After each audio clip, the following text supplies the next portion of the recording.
All right, everybody, welcome to the show. It's Sunday night. Fantasy football today presented by BetMGM. Make it legendary. Jonathan Taylor made it pretty legendary. Nearly 50 points. Most fantasy points for a running back since, do you know, Heath? Jonathan Taylor. good guess. Devon Achane. So how about this? 2023, week 3, Devon Achane scored 51.3 fantasy points. The next week, Christian McCaffrey scored 48.7 fantasy points. Today, Jonathan Taylor came just, 49.6, I believe.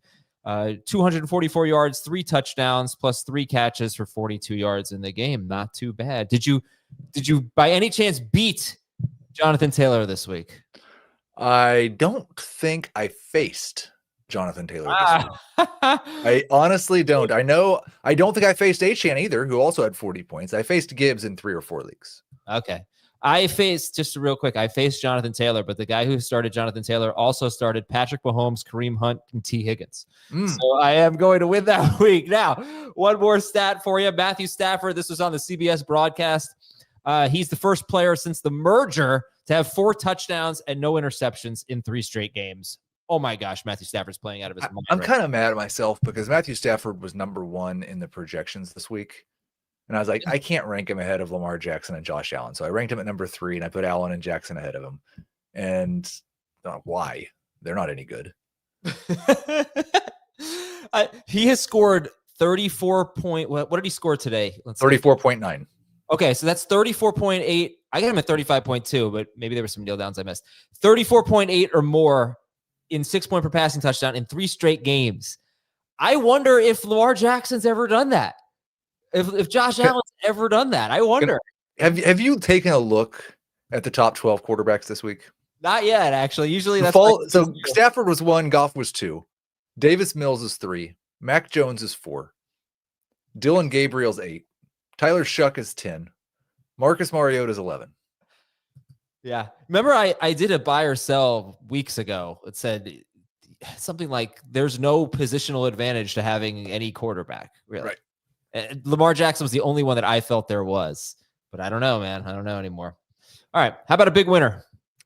Well, the biggest winner, TreVeyon Henderson. Maybe can we call him TreVeyon Henderson? Maybe we should give this guy the football. Holy cow. 2 runs of over 50 yards, right? Had the 68-yard touchdown run. The other runs 9 yards and 55 yards. And then a lot of 1 and 2 and zeros. But still, you cannot put that back in the box. Don't put it back in the box. Heath, I'm going to give you a movie reference. You're not going to get it. Dave, maybe you'll get the movie reference. What's in the box? What's in the box? 7. Yeah, there you go. TreVeyon Henderson. Let's hope they don't put him back in the box. He was tremendous. He was started in 71% of leagues, and he's RB2 for the week behind Taylor. And Dave, I think you submitted him as a winner. You think is here to stay or what? Yeah, I think he's at minimum going to split reps 50-50 when Ramadre comes back. I'm a little worried about him having goal line carries, but this is an awesome offense and he's an awesome player. He really showed what he could do. This is all stuff that we knew. I don't know what clicked today. Like this will take watching film to figure out, but I just crushing it on the edges, getting in space, hitting the gas. Where was this the first 9 weeks? And I think part of it is he just didn't get enough opportunities. And in the last 2 weeks, he's gotten some opportunities. He's done great with it. This is a great offense. And I would imagine that he's still going to be in line for at least half the carries. And depending on game flow, 2 to 5 targets per game. So we're getting closer to him being a must start. I'm glad he was started in 71% of leagues. Heath, who's a big loser?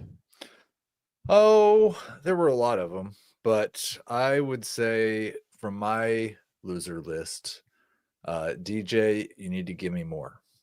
Because they gave you 0. I think they call this a Roma Dunze, except he had 1 more target. 4 targets, 0 catches, 0 yards. This team, I hope Ben Johnson happens to catch Sports Center or something tonight and see, oh, look at that fast rookie. Look what happened when they gave him a bunch of touches. Maybe we should do the same thing with Luther Burden. Because Luther Burden picks up 15 yards every time he touches a football. And DJ Moore and Olamide Zaccheaus turn 8 targets into 1 catch for 15 yards. Mm-hmm. Well, I think Zaccheaus had 3 drops today. He was almost the reason they lost, basically. It was so bad. I thought that time stood still in the first half because they dropped the same pass in the same place in the end zone. Like, I think they were standing on the same pieces of grass, dropping the ball in the end zone. Yeah, I thought Caleb was playing actually pretty well and had almost nothing to show for it. And then here come the Giants, and they let the Caleb Williams have a pretty good game. But Adam, yeah. Do you think that DJ Moore was a little bit different in the second half? Because I know he missed a chunk of the second quarter with an injury. I know he came back in, essentially finished the game, wasn't there at the tail end of it. But I wonder, scored the same number of fantasy points. Yeah, sure. I couldn't say that. I'll just say that he only had, I think he had about a 66% route participation rate. It's usually in the 90s. So just missing some time did hurt him. You know what I'd like to see in 90% of the routes? Olamide Zaccheaus on the sideline. Okay. Actually, his drops may open the door for Burden. I don't think that's out of the question. All right, so good game for Rome Odunze, terrible game for everybody else. Colston Loveland was all right, and Caleb Williams does come through, and Jaxon Dart came through, and I don't really think the weather was much of a factor, maybe a little bit, but thankfully we got the quarterback fantasy points. That's what we were looking for. Obviously, we'll talk about Dart in a moment. First, I want to talk to you about BetMGM, because if you bet on your favorite player to score the first touchdown and then bam, his teammate scores instead, you could be a little frustrated. Yeah, it sucks. But if this happens, BetMGM wants to give you another chance at the end zone.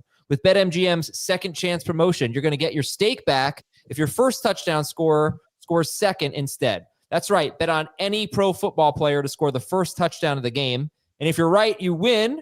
And if your player scores second, you get your stake back in cash. With BetMGM's second chance offer, you have a chance to keep the fun going after the first player crosses the goal line.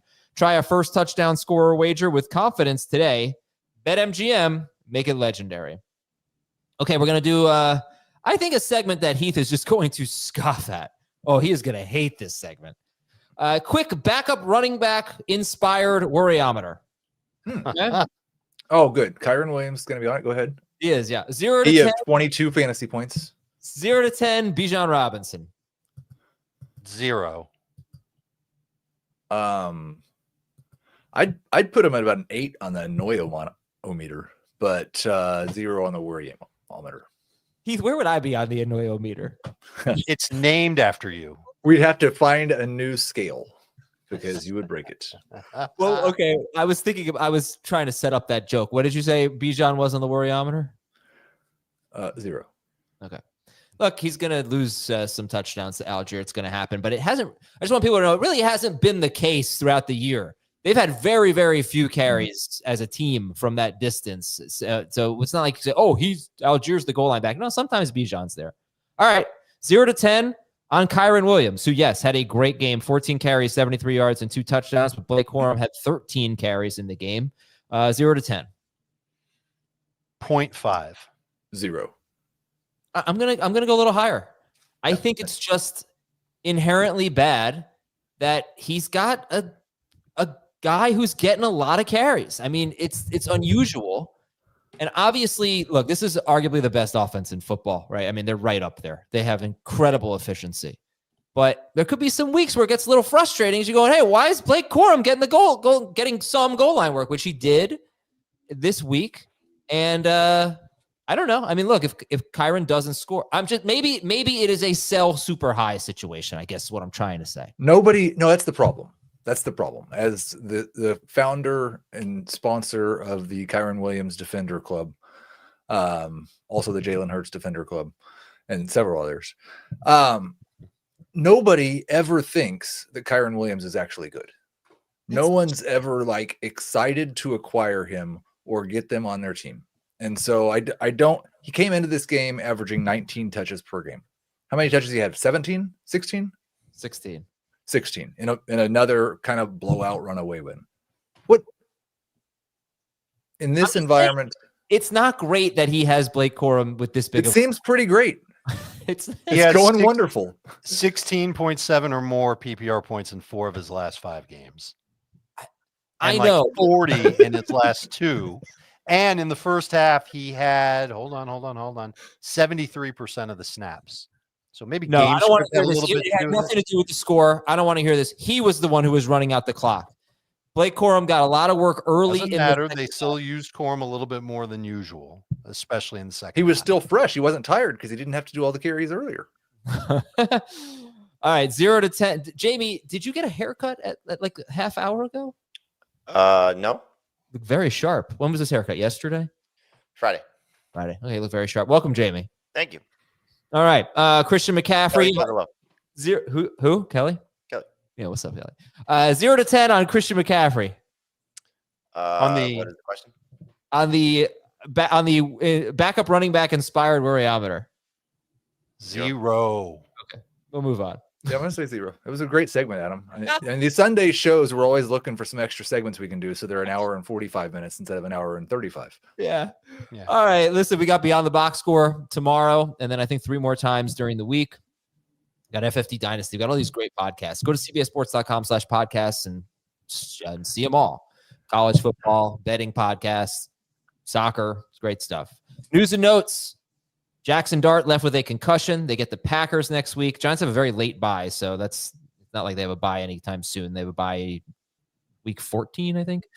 Green Bay next week for the Giants. We'll see. And a lot of people are saying it should be Jameis Winston next week and not Russell Wilson. I could not agree more. No. It's going to be Russell. They got the memo.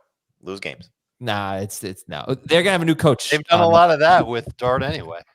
Yeah, they have a new. Azer, you missed it, Jamie. Azer is calling Brian Dable will not be employed by the New York Giants 24 hours from now. Bold. It's not that bold. Basically, Giants Twitter or whatever. I mean, there were some rumblings that he's been pretty close to losing his job. I don't know if it's true, but it's it. I just someone tweeted that he's lost 3 games with a 90+% win probability this year. It's insane. He's doing his job. You want to lose those games. Stop. That's so Heath of you. It's not. Why? Explain to me.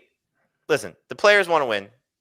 He obviously trying to save his job. But what good does it do to win those games? That's a different conversation. They're all trying to win. I mean, you could argue it's better for the franchise for them to lose, but they're trying to win. He's not doing his job. They're trying to win. He's doing his job. They tell the punter shank the kick. No. Jaxon Dart, you're not going back. I mean, look, you know, it'd be funny if you kick it with your ankle. The last time when the season was still, they had a chance to maybe be competitive. He ran into the tent and was ready to fight a trainer to get Jaxon Dart back on the field. Yeah, well, now he's kicking field goals on 4th and goal from the half-yard line. All right, Chris Rodriguez left with a shoulder injury.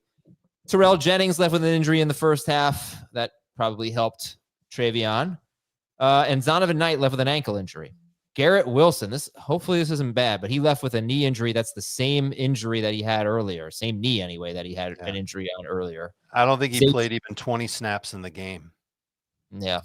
Well, they barely had the ball in the first half, and he got hurt early in the third quarter. Yeah. Some minor wide receiver news. Zay Jones. Zay Jones has an Achilles injury. That could be major news. I just meant for fantasy purposes. And Rachaad Bateman has maybe a high ankle sprain. He was in a boot. He doesn't think he'll miss much time. They have Cleveland next week. And then there's Devontae Adams. I don't know. I didn't sense it was serious for Adams, guys. We don't know, but he was on the sideline. It was a back issue. Keep our fingers crossed because huge game next week against the Seahawks, baby. Fired up for that. Hey, that's the game of the week. Just be ready. Yeah. On that subject, someone asked me, what was the origin of the game of the week? And I remember what the first game of the week was. And I've been scouring that week's episodes to find the original clip. I will try my best to find the original game of the week. I thought the origin was you got banned from doing the Bonanza because you ruined so many good games. So you came up with a new name to call it. And Heath, one of the clips I heard was me saying, oh, this is the game of the week. This was back in 2022. And you going, is this your new Bonanza? Okay. So I'm trying to find, I think I just sort of impromptu hit that music and started singing the song. I remember the game and everything. And by the way, the game was 42-38. I nailed it. I haven't gotten it close since, but I'm trying to find the clip. Dalton Kincaid left with a hamstring injury. And there were some not really a lot of offensive line or defensive injuries. Thank goodness. Wasn't a bad week in that regard. Well, I mean, the Lions got 2 scares, but they're fine. Yeah.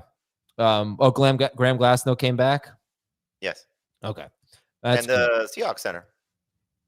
The Seahawks was at the goal line when he got hurt. Yeah. Okay. All right. So not such a bad injury week. Thankfully, fingers crossed. We're going to take a break. Early waiver wire winners and losers when we come back.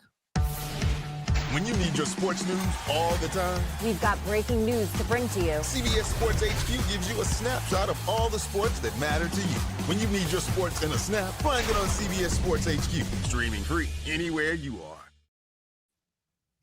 Okay, just got an update on Devontae Adams. He has an oblique injury. Sean McVay thinks he probably could have come back in the game.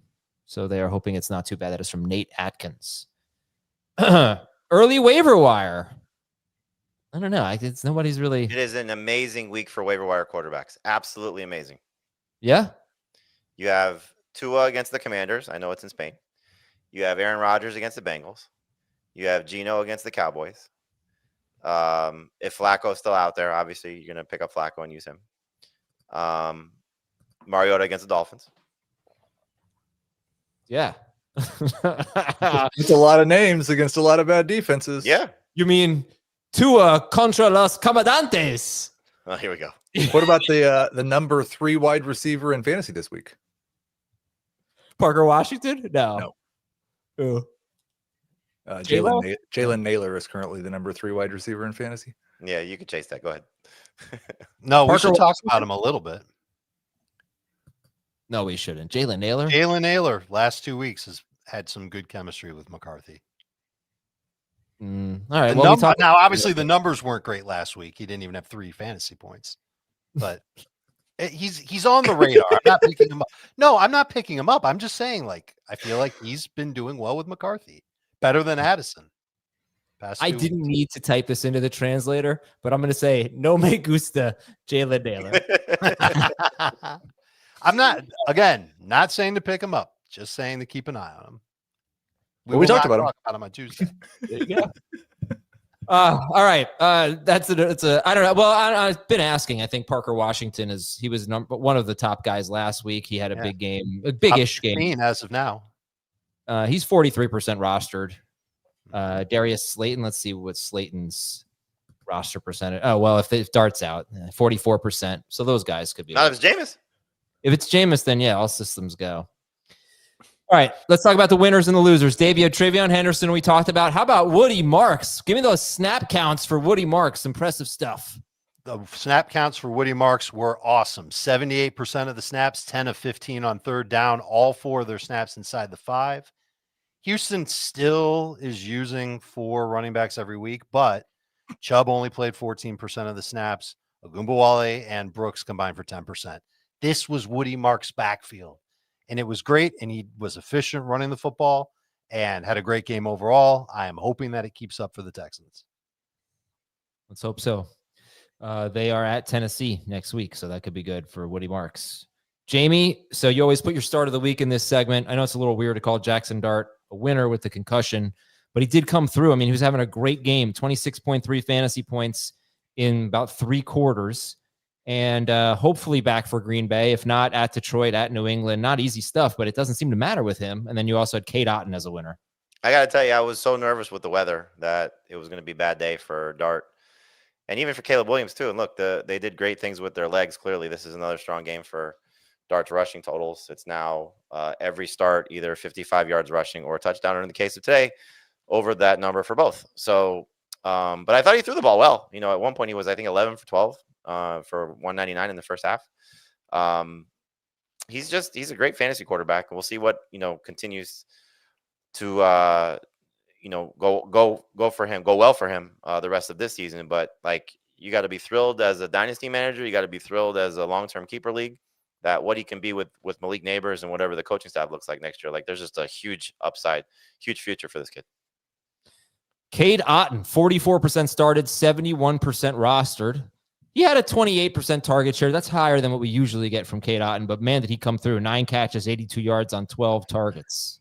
Still hasn't scored a touchdown yet, so we'll see when that starts to happen. But I mean, look, as long as Mike Evans remains out, it's kind of been the formula for him in the last 2 seasons. And obviously, Chris Godwin not coming back for the rest of this month, most likely. So he should continue to be heavily involved. It was good to see Tez Johnson get the 2 touchdowns. It was good to see Emeka Egbuka score and have a big game. So you know what the pass catcher is going to be for this Bucs offense, and the run game has really been struggling for them. So defense has been struggling for them too. So we're going to get probably a lot of Baker Mayfield passing performances, and that's going to benefit all 3 of those guys. But clearly, Cade Otton now is in the must-start conversation at this position. They're at Buffalo next week. You don't think that's going to be a high-scoring game? Yeah, absolutely. Yeah, Buffalo's really good absolutely. against. Buffalo's really good against tight ends, though. I don't care with him. Yeah. Okay.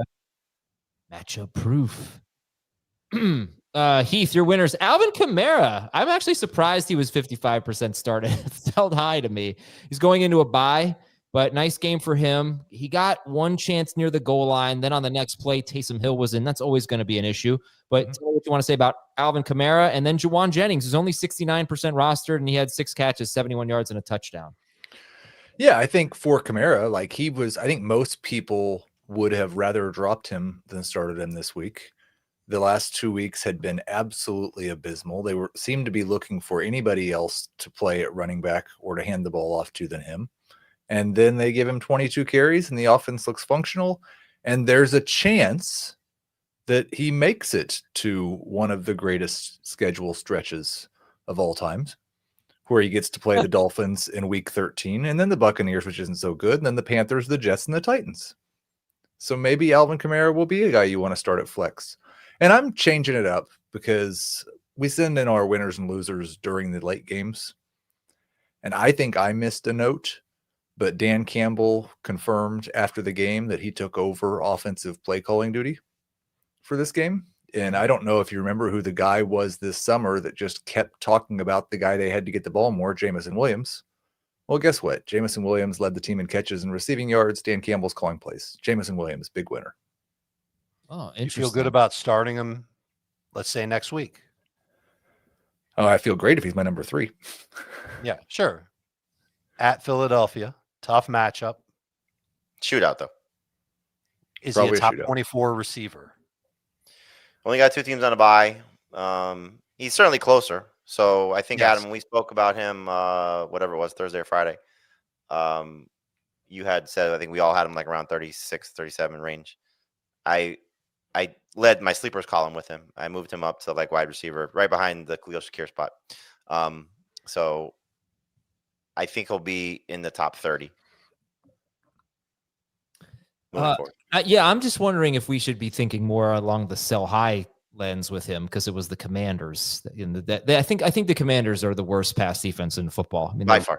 right up there. Currently, yeah. Well, Commanders I mean, defense, not pass Cincinnati defense, still everything. exists. That's how bad the Commanders are. I mean, they might be worse, but it doesn't matter. I mean, they're obviously one of the worst, if not the worst. Have So- we ever had 3 defenses that are just obviously this incredibly bad? Like the Cowboys, Bengals, and Commanders. It's just like anybody that's playing against them, start them. Cowboys will be interesting to see moving forward now that they've potentially Right. improved their run defense. I'm going to put the Jets in that category now because I know they didn't necessarily shut down the Browns, but they're going to be bad. The Giants are there too. Yeah. Well, not until the fourth quarter, but yeah.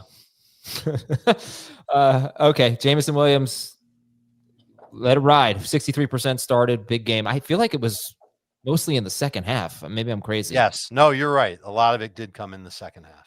And they left, for what it's worth, they left him in with Kyle Allen. And whatever it's worth, 2 games since the bye, 16.6, 23.9 PPR. Just, I don't want to forget it, but you said about Kamara, the schedule.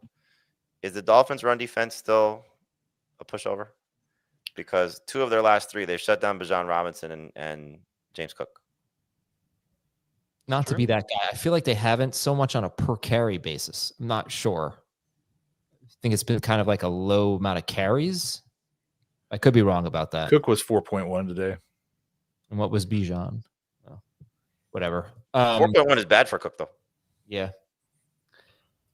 Bijan was Bijan was Bijan 2.8. was terrible. Yeah, 9 for 25. So I apologize. 9 carries for 25. All right, so question worth asking. Also, I would point out with Kamara, he had a horrible game against the Bears. He had a horrible game against the Giants. He scored 11.2 fantasy points against Buffalo. I'm not saying that I want to start him. I'm just saying, like, I was just actively searching for any backup running back I could rank ahead of him this week because I didn't want to start him. I get it. And you got to feel a little better about him now. No. I'm not. When you said the Miami matchup, it just stuck out to me. Like they've potentially turned a corner to some degree. If he had stunk again this week, we would have talked about cutting him before the bye or going into the bye. Now I don't think he's a slam dunk cut. No, and anybody would have picked him up if they saw him on waivers too. All right, losers. You would have been okay with that if he had scored 2 points today and had 5 touches or whatever. I don't know. I went through some leagues and picked up Isaiah Pacheco just because, just to see. I know that name. Yeah, just because you want to torture yourself. You know what? Jamie once bought a couch from me. Now he's sure. Talk about the couch. All right, losers. Heath, Kyle Pitts, and DJ Moore. You talked about DJ Moore. Kyle Pitts. Oh, he was open. Penix. Wide open, dude. You underthrew him. It was a touchdown. Come on.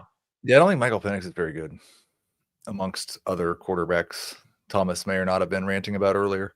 But no, it's just a really disappointing game to have 5.8 points and get out targeted by Darnell Mooney. And we really kind of, as much as Drake London dominates this passing game and as much as they want to run the football, I think we need Pitts to be the clear number 2 in Atlanta to be a clear fantasy starter.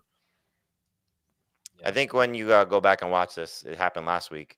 They're using him a little bit more as an inline tight end again. Oh, I don't like that. Yep.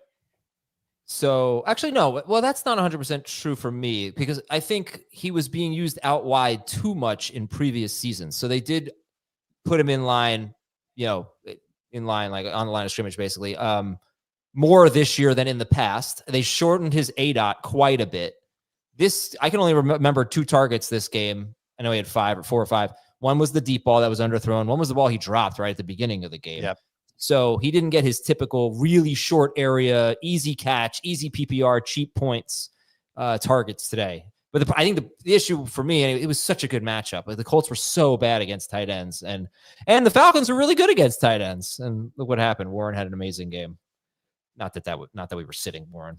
All right, Jamie, your losers are James Cook and Rachaad White. I think Cook, bad game for Cook. The only thing I'm concerned about is, we had the injury concern coming into the week.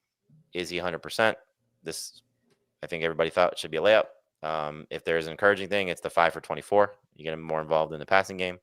So there's a buy low opportunity here if somebody is upset about James Cook and wants to sell him because of this bad game. But, just really, sometimes we got to highlight the stars when they struggle, and this was just a bad game for him. In the case of Rachaad White, you expected him to struggle on the ground.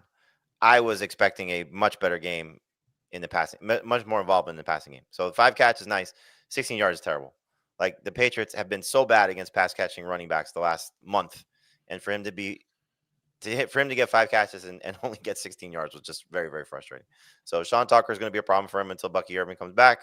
I think they're going to use both guys. So we went from potentially, hey, here's the lottery ticket because Bucky Irving's out, to now it's a mess. It's the second game in a row for Tampa where Tucker was near Rachaad in terms of carries, but not playing time. Rachaad White still dominated the playing time. 71% of the snaps, dominated third down, 2 of 3 snaps inside the 10. But you just watch these guys play, and you can see that one is just clearly more explosive than the other. Tucker had a number of good runs today.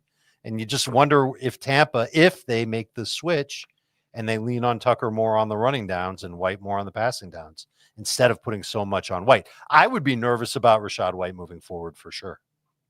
It could all be for naught if Bucky comes back next week. But yeah, but we don't know when that's happening. We have gotten no indication that that's going to happen. Coming out the bye, the fact that he hasn't practiced is not great. Right. All right, Dave, your losers were Jordan Addison, who actually had 11 targets. I know. 3 catches for 35 yards. And Daniel Jones, who scored 17.5 fantasy points in an overtime win against Atlanta. I'll start with Jones. This is the second week in a row where pressure really impacted him. 3 fumbles, 1 loss. He had an interception at the end of the first half. I don't know if that's really that big of a deal. But here's the problem for fantasy managers. He's got a bye this week. Then he's at Kansas City and versus Houston. And I don't know if I'm ready to start Daniel Jones as confidently in those games as I might have before 2 weeks ago. He's got Seattle a couple of weeks after that. I'm going to need a quarterback anyway, just to get through this week. If Daniel Jones has been my starter, it might need to be somebody who I depend on for a while, because I'm not sure if I'm ready to go right back to Daniel Jones after the bye, just assuming that he's going to work all of these things out. Since you brought him up, this was going to be my Colts Falcons, believe it or not. So Daniel Jones is droppable. I think in smaller leagues, he absolutely is. It's the 12-team leagues. I think I still want to try to carry him, but it depends. If my bench is great, I'll drop Daniel Jones to get a quarterback who I think I can start rest of season. Or another position. I mean, he could be one of 2 quarterbacks. You could have, there's so many good quarterbacks right now. Right. The only thing I'll say is there's another team that is looking like just an amazing matchup for quarterbacks, and that's Jacksonville. Guys are killing Jacksonville. Matthew Stafford, 37.4. Geno Smith, 34.3. Davis Mills was amazing. Mills was about 30 points today, and Daniel Jones has them twice before the season's over, including, I believe, in the fantasy championship. So that's just something to keep in mind. And Addison. Yeah, what are we doing and a with him? little bit of JJ McCarthy with Addison, although more people were starting Addison than McCarthy. 11 targets. You love that. I didn't like all the off-target throws from McCarthy, not just to Addison, but throughout the game. Addison had 5 of his targets in the fourth quarter, only caught 1 of them. I thought McCarthy had taken a step forward last week, and he started this game strong too. He overthrew Justin Jefferson on deep balls twice for interceptions. Jefferson slipped on 1 of them. He missed Jefferson a bunch deep today. And between those targets and then the big play late by Jalen Naylor, who I thought looked good with McCarthy the last couple of weeks, it's just more so this week than last week. I don't know how good I can feel about starting Addison as a high-end flex. We've already talked about Jameson Williams, how he's gotten more involved over the last 2 weeks. That's an easy guy to start ahead of Jordan Addison. And then the last point on Addison, his best games came when Carson Wentz was quarterback. And now here we are. One of the biggest worries we had about McCarthy was he doesn't throw a lot. Well, he had a ton of attempts in this game, over 40, and still not really a great game for Jefferson or Addison in the matchup because McCarthy himself stunk. So there's a lot of variables here that make me nervous to even start Justin Jefferson. I'm going to keep starting Justin Jefferson. And I told you, I'll keep an eye on Jalen Naylor, maybe the deepest of leagues. I would consider putting him on a bench. But Addison's the one that I'm not sure I'm ready to go back to as a flex next week. Weeks 14, 15, and 16 for Minnesota. Washington at Dallas at the Giants. You know, it's enticing. Personally, I don't think the Giants are anywhere near Washington and Dallas in terms of that passing matchup. But not when they're healthy. Not when they're healthy. Healthy. And yeah, not in New York. And and those teams right now are 28th, 31st, and 27th against wide receivers. All right. Well, this is a very interesting week for McCarthy because he's getting the Bears at home, and the Bears are not a very good defense right now. So, you know, are we going to see the 3 games that McCarthy had prior to today, where he was under 28 pass attempts in all 3 of those? Or are we going to see him throw 42 times like he did today? And I would probably say we're going to see closer to under 30 at least. Right. And so I didn't like Addison coming into this game because of the volume potential, because that's what we've, I think, seen enough of with what O'Connell wanted to do with McCarthy. And I didn't think McCarthy played particularly great last week. And he's very jumpy in the pocket. And you saw that on the deep balls. Like, he doesn't set his feet. He's jumping on throws. And he did today. Yeah. And that, I don't know if that'll be an issue next week because the pressure won't be as much of a problem for him. Aaron Jones deserves credit as a winner. I don't know if you talked about him at the start of the show, Adam, but he's playing a lot more than Jordan Mason. He's looking great as long as he's healthy. That's a must-start running back. And the Vikings could end up using him a lot against Chicago. Mm-hmm. Okay. Let's take a break, and we'll give you the goal line work, the almost touchdowns, and a recap of each game. By the way, there was one running back injury that I forgot about. It was J.K. Dobbins. J.K. Dobbins has this foot injury. That game was Thursday, obviously, but that's going to be potentially pretty impactful. We'll see what the scenario is there. But yeah, just want to bring that up. Might All get the TreVeyon Harvey Yeah. league winners to close the season potentially. right, I know. All right, we'll be right back. You can't count on accurate expiration dates That is a rookie mistake. or the kindness of strangers. But thanks to CBS Sports, you can always count on Sundays with the NFL on CBS and Paramount Plus. All right, big goal line stuff. If I had a guess, I'm going to say Devin Singletary is probably more likely to be working at the goal line than Tracy. Yep. Was that way today, too. Yep. I mentioned Kamara got one chance from the 2-yard line. Then Taysom Hill came in. So Justice Hill had a 1-yard touchdown run. They went hurry up there. So Hill benefited and fantasy managers did not. What about the one play with Mark Andrews lining up a quarterback and flipping it to Lamar Jackson? That was fun.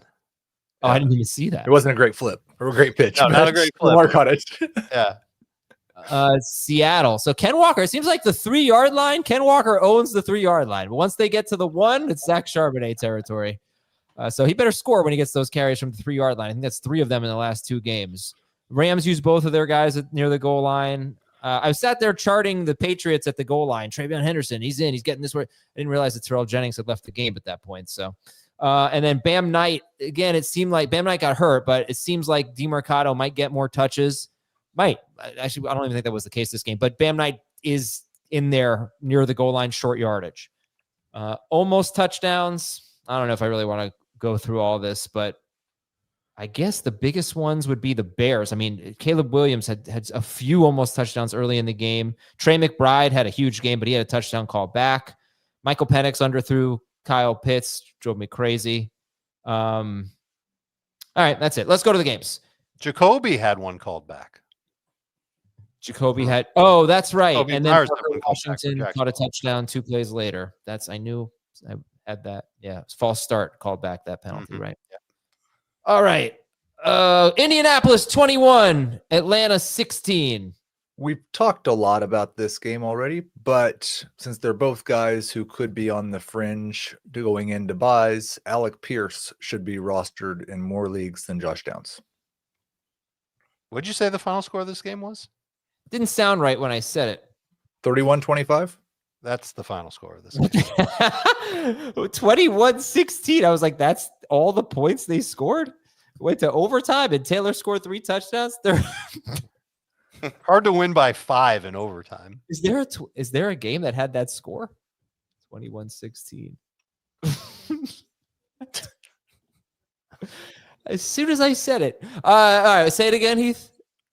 Alec Pierce should be rostered in more leagues than Josh Downs, and he's not currently. Yeah, Sure. I'll believe it. Okay. I Should think we hold? I think we need to sort of talk about what our hesitation is with Alec Pierce. And it's just season after season of occasional big plays helping him have good weeks and then like long valleys of him getting 2 for 20 or 3 for 17. And just now is he starting to finally break out in a way where fantasy managers want to trust him. And so I have some trust issues with him. I like the talent, but I don't know if I'm racing to start him. I don't think I can call him a must-start guy. Well, I think when you put him in the same category as, for whatever you think of these guys, but Go ahead. Tez Johnson, Darius Slayton, JMO? JMO, you want to put him there? Yeah, I was going to say, like, what we've seen from 2 or 3 games of DK and 2 or 3 games of Io Manor and maybe now Xavier Worthy, like these guys that are just not consistent, but have the chance to make big plays or not. The thing for Pierce is it's almost as it coincides when Josh Downs had the concussion. 3 of his last 4 games, he's been very good. And so can it be sustainable? So to Heath's, believe it or not, like, is this now where we're moving the needle is moving more toward Pierce and away from Downs? And that's hard to say after Downs has scored 2 touchdowns each of the last 2 weeks. So I think it's just going to be inconsistent for probably both those guys.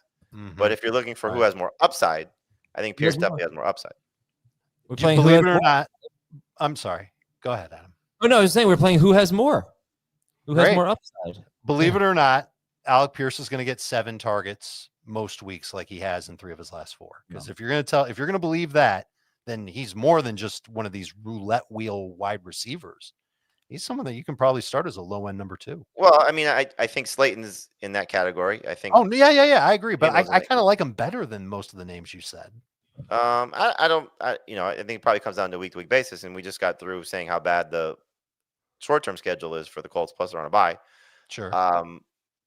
I just think in the case of the Colts right now, they don't have DeForest Buckner for at least the next 3 games, and while Sauce Gardner improves the secondary, like their defense could be bad, and so we could see more shootouts coming for the Colts.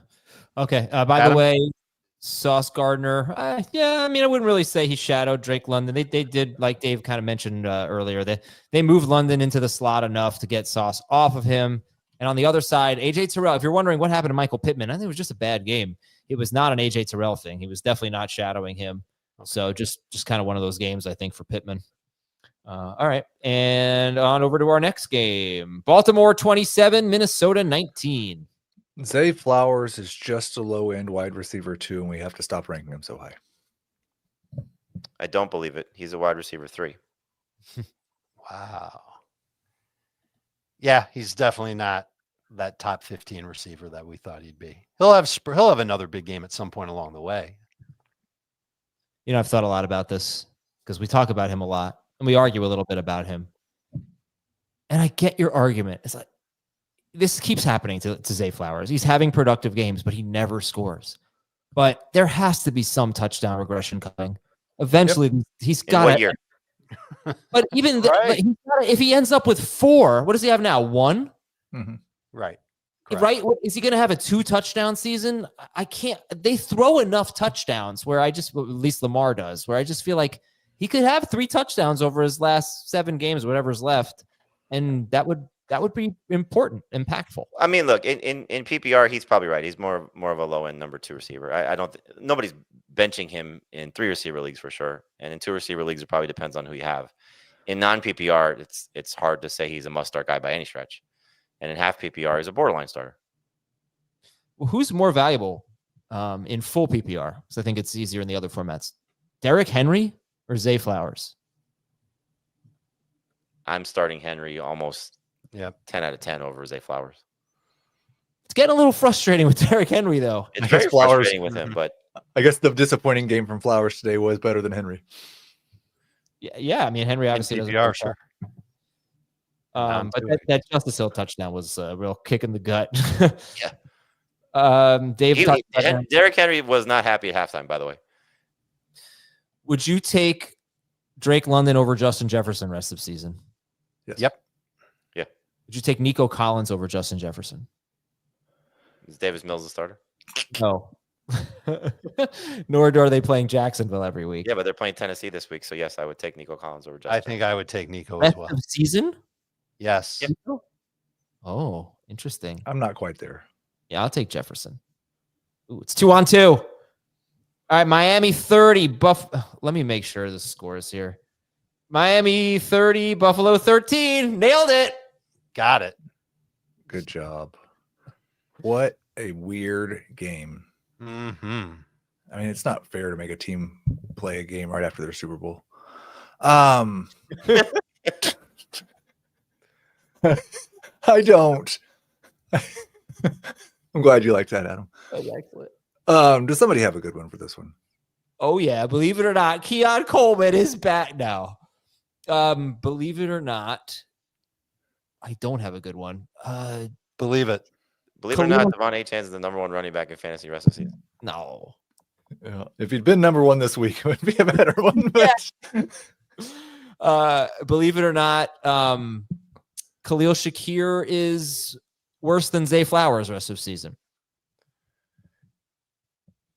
I mean, okay, so to Heath's Henry versus Flowers, Shakir was better than him today.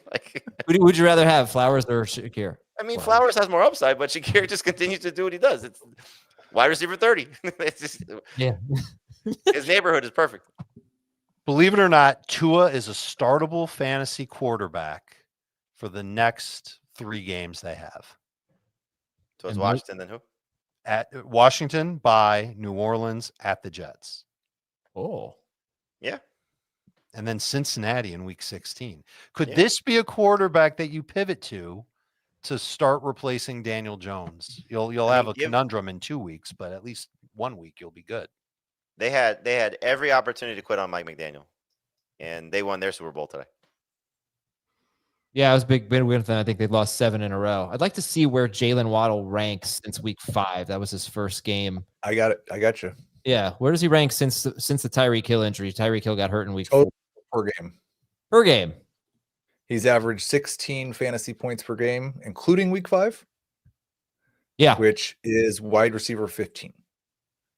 That's great because, we were pretty high on him after that injury, and it doesn't always work out. And this team's a total mess, but they still give us Achane and Waddle pretty much every week.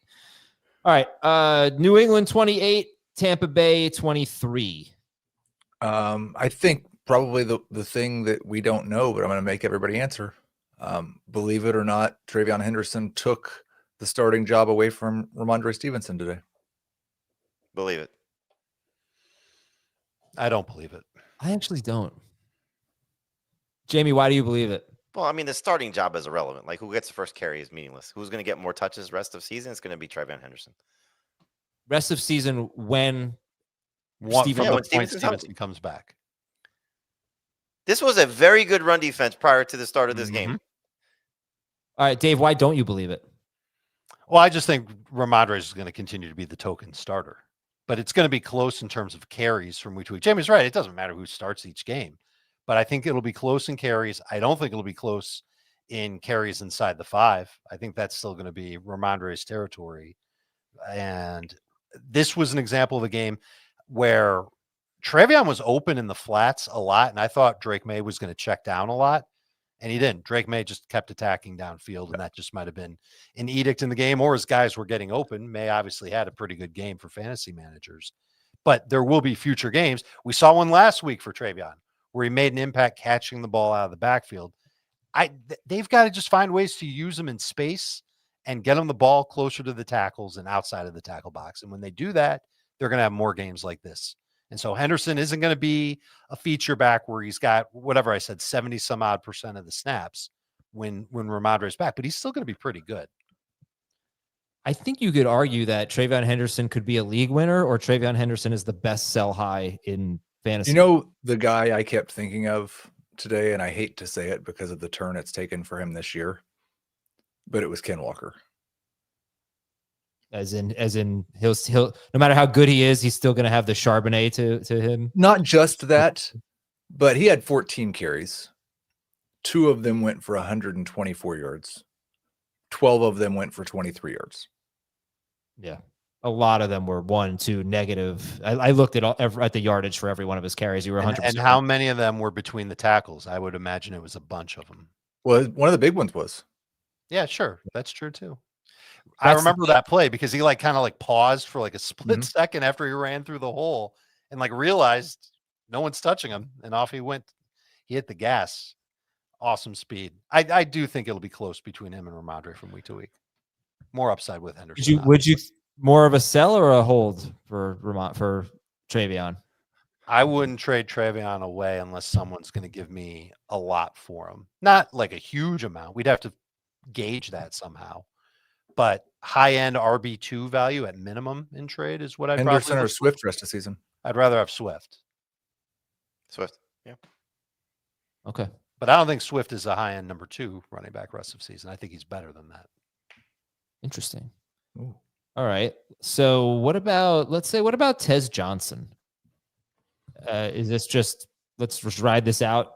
I mean, probably if you could sell him for a definite starter, I think that would be a really good move. Okay. He had 2 touchdowns today, only 5 targets. Baker Mayfield threw 43 passes. All right. Stephon Diggs, 70% started, came through, wasn't necessarily pretty, but he caught the touchdown. And right, I think that's it for that game. Let's go to Chicago and the Giants. Chicago 24, Giants 20. The only thing dumber than Adams' backup running back worryometer was the fact that he didn't include DeAndre Swift on it.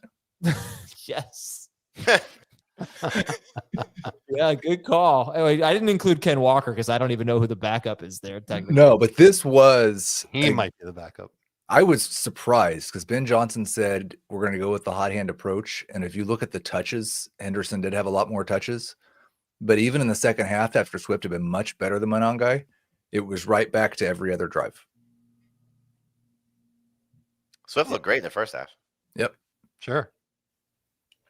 So Monangai looked good on one drive. I don't think Swift is better than a high-end RB2 because I don't think he's going to be a 70% snaps guy. He wasn't today. 61%. There you go. Well, it's interesting. Yeah, Monangai, you think this kind of still has an important role? Unfortunately. Yeah. I don't know. This was a game the Bears were playing from behind in the second half. They were down 10. So I don't have the second half splits, but I would imagine Swift played more. He had 5 catches. He had 8 targets. But he was almost as bad on his catches. Actually, he's worse on his targets than Rachaad White was. Sure, but it's still 5 catches and 8 targets that Kyle Monangai is not getting. Monangai had 1 target, 0 catches. And he had way more carries. This is the biggest discrepancy in touches between these two running backs in their last 3 games together. So I still think that Swift is the preferred back here. And I could see him being better than Monangai game after game after game as long as they're together. It's going to take matchups where you just feel like going in, the Bears are going to blow out their opponent, where you can feel confident starting Monangai. And I do think I don't know if Swift is a low end RB1.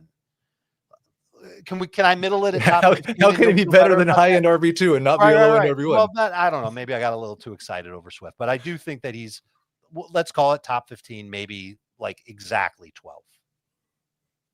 Okay. Real quick on the Giants side, Theo Johnson had a good, you know what? I think let's just pause on the Giants because we got to see if Dart, let's assume Dart. Believe it or not, that play lost them the game, and his playing style is going to change because of it.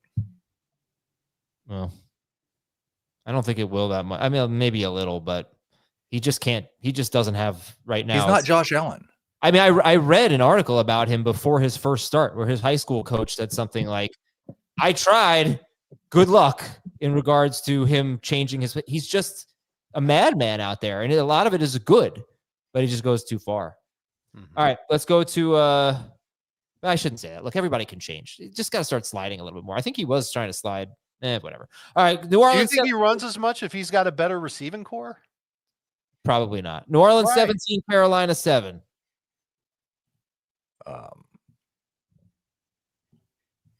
Believe it or not, Chris Olave is almost as good as Jalen Waddle, top 15 wide receiver rest of season. Believe it. Do not. Ooh. I don't quite believe it, but it's close, man. He's good. Love the one-handed grab he had. Love the He's touchdown. very. I want to clarify. I think talent-wise, yes. I think scoring fantasy points the rest of the season-wise, no. Who would you rather have, Romo Dunze or Chris Olave? Well, Dunze because of his quarterback, but I mean, I don't know what more Olave has to do based on his body work this season.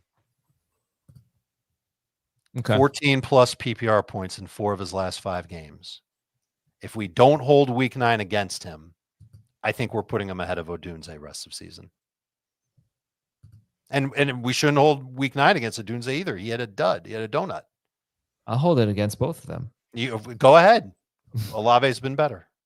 He's been better over your the right hand on one and your left hand on the other, like you're holding against him. Are we going to be starting Tedero McMillan anymore?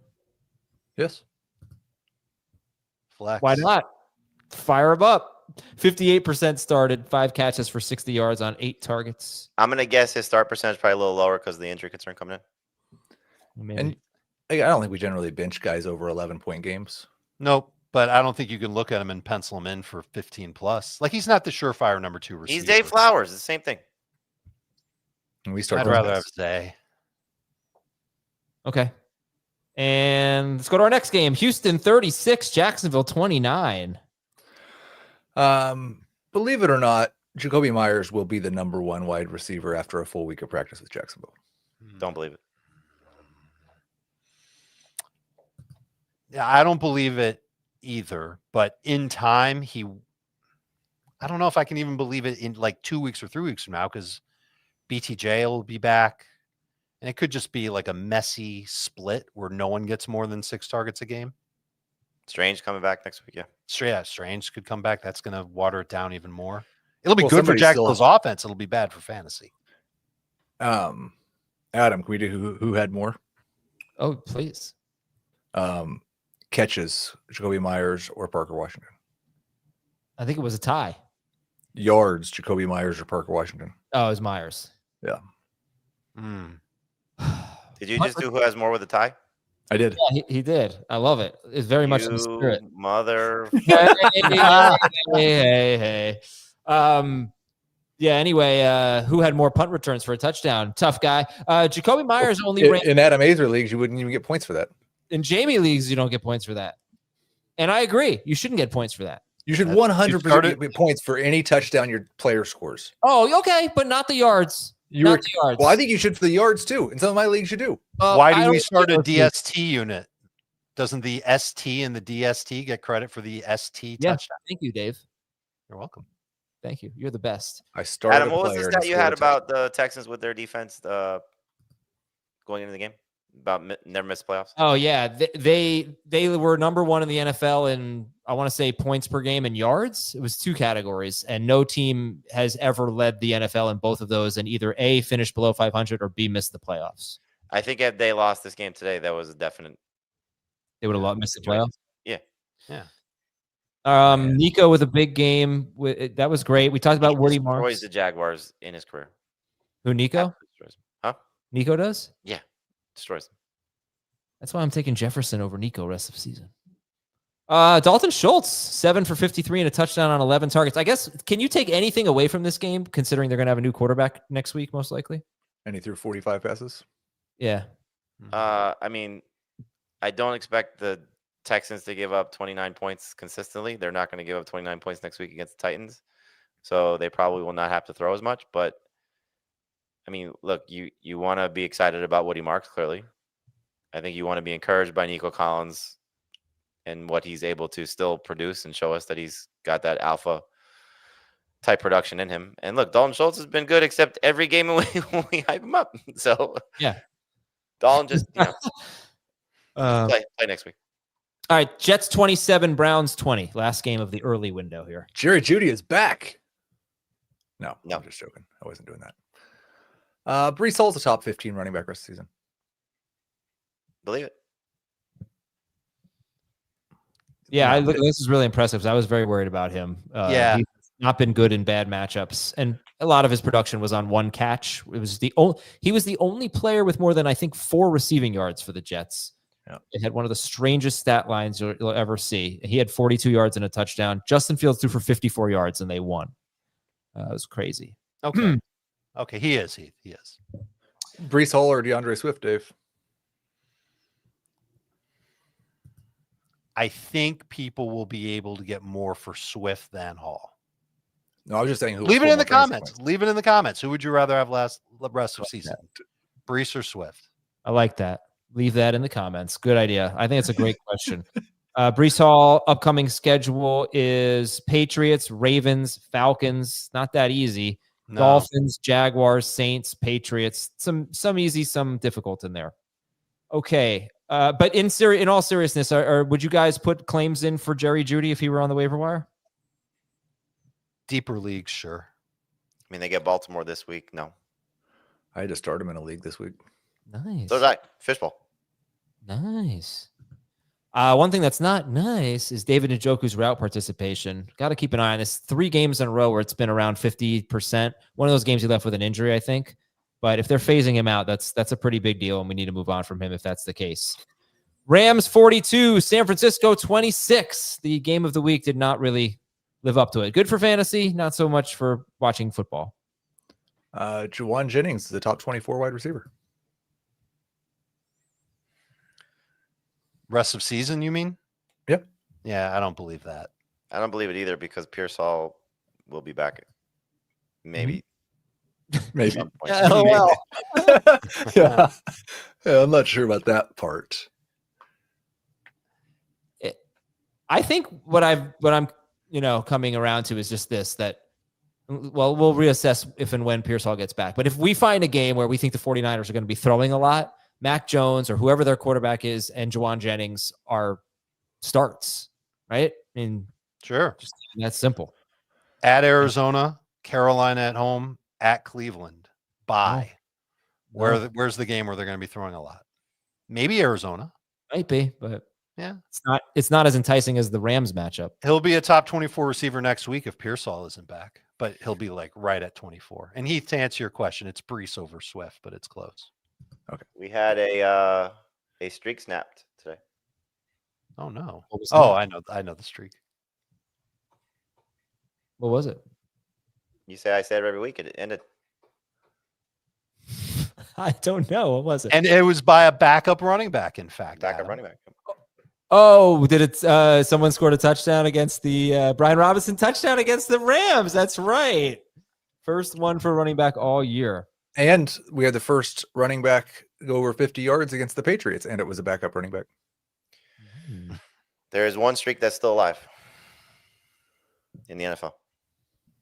So there are many, but there's one that I know. We have to guess the one Jimmy's thinking of. Yes, it is another 0. There's one team that has posted a 0 in a category. The Falcons have not given up a touchdown to a tight end? I didn't touchdown.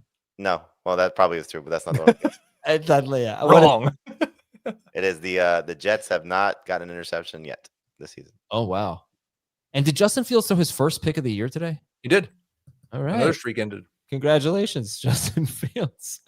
Okay, to the next game. Detroit 44, Washington 22. Whew. If Chris Rodriguez is out, we're going to have to consider starting Bill again. No. They play the Dolphins. No.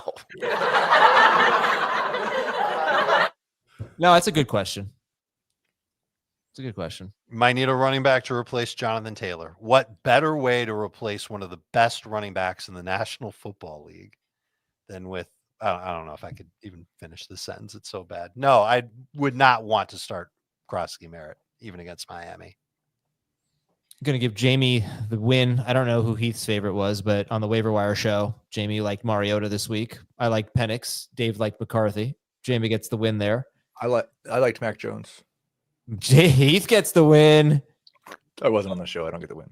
No, you don't get the win. But you get the participation trophy. No, you don't get it because you didn't participate. I didn't participate either. No.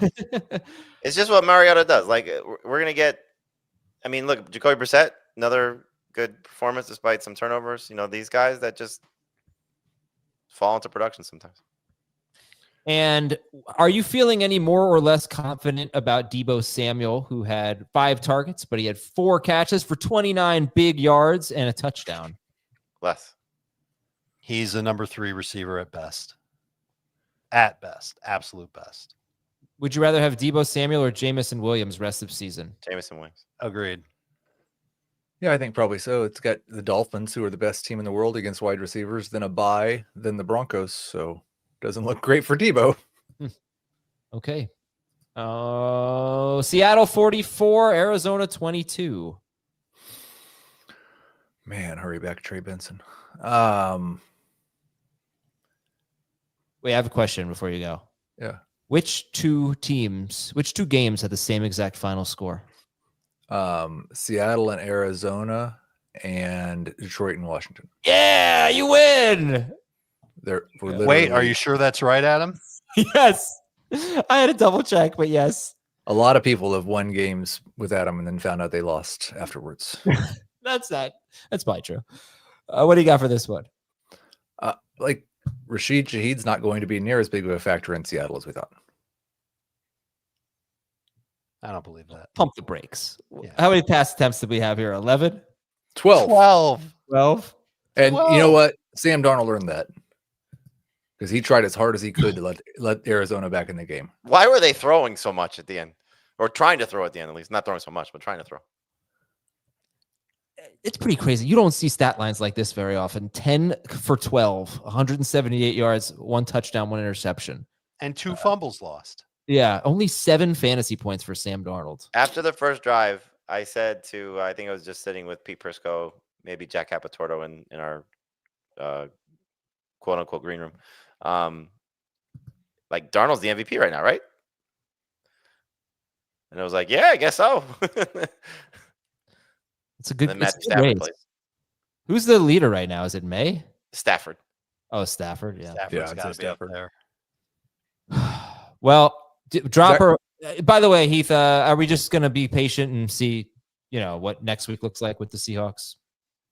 To answer your question. Yeah, I think probably just need to be patient.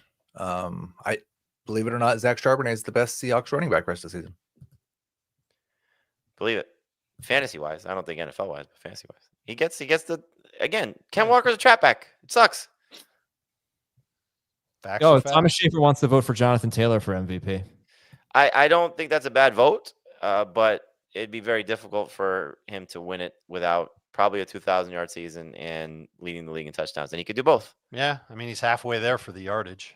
But if Stafford and the Rams get the 1 seed in the NFC, and this is a huge week for them, I think it would go to him. All right. So obviously we know how Who's frustrating the it best team in the NFL right now?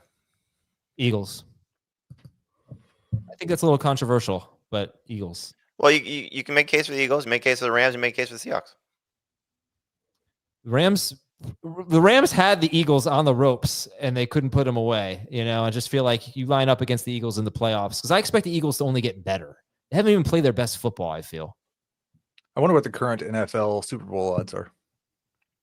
Let's go. Let's look at anything else from this game from Seattle. Got to be a team Arizona? for the favorite because he's got a big smile on his face. I mean, we're pretty much Right.